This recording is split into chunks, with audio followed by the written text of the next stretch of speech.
नमस्कार. मी सुप्रिया गोसावी. माझ्या काही मैत्रिणी ज्या मराठी आहेत, त्या हिंदी कवितासुद्धा सुंदर लिहितात. कधी-कधी वाटतं आपणही त्या वाचाव्यात. तशीच माझी एक मैत्रीण पालवी पतंगे. खूप छान आर्टिस्ट आहे. सुंदर चित्र काढते, रांगोळ्या काढते, लिहिते सुंदर. तिची एक हिंदी कविता मला खूप आवडली आणि मला ती वाचावीशी वाटली. म्हणून आज मी तिचं वाचन करतीये. कवितेचं नाव आहे किताबों की दुनिया में रहने वाली लड़की. ज्या मुली, ज्या स्त्रिया वाचन करतात, बुद्धिवादी असतात, त्यांचं जगणं वेगळं असतं. त्यांच्याकडे एका वेगळ्या अँगलनी बघायला पाहिजे. त्यांना वेगळ्या रीतीने समजून घ्यायला पाहिजे. चूल आणि मूल ह्याच्यात गणना करण्यामध्ये अर्थ नसतो. म्हणून त्यांच्याकडे कोणत्या दृष्टिकोनातनं पाहावं, ते ही कविता सांगते. ऐका. कवयित्री पालवी पतंगे आणि कविता किताबों की दुनिया में रहने वाली लड़की.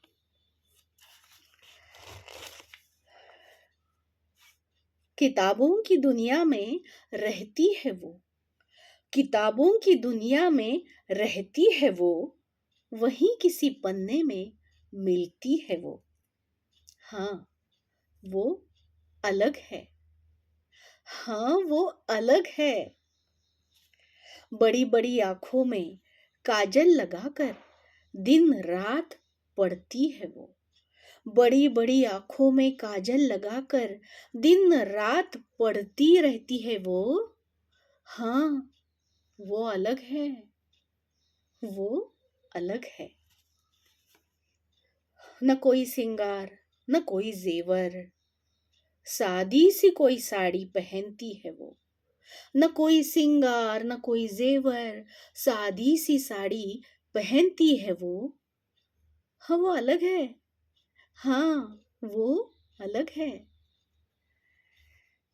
होठों पे हल्की सी मुस्कान लिए, होठों पे हल्की सी मुस्कान लिए, किताबों की दुनिया में खो जाती है वो.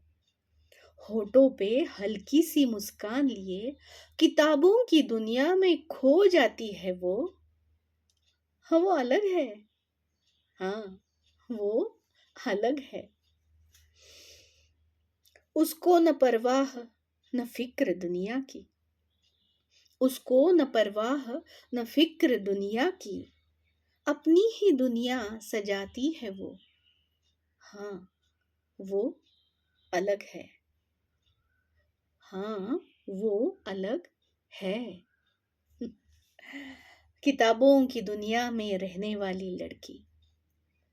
किताबों की दुनिया में रहती है वो, वही किसी पन्ने में मिलती है वो. वो अलग है. हाँ, वो अलग है.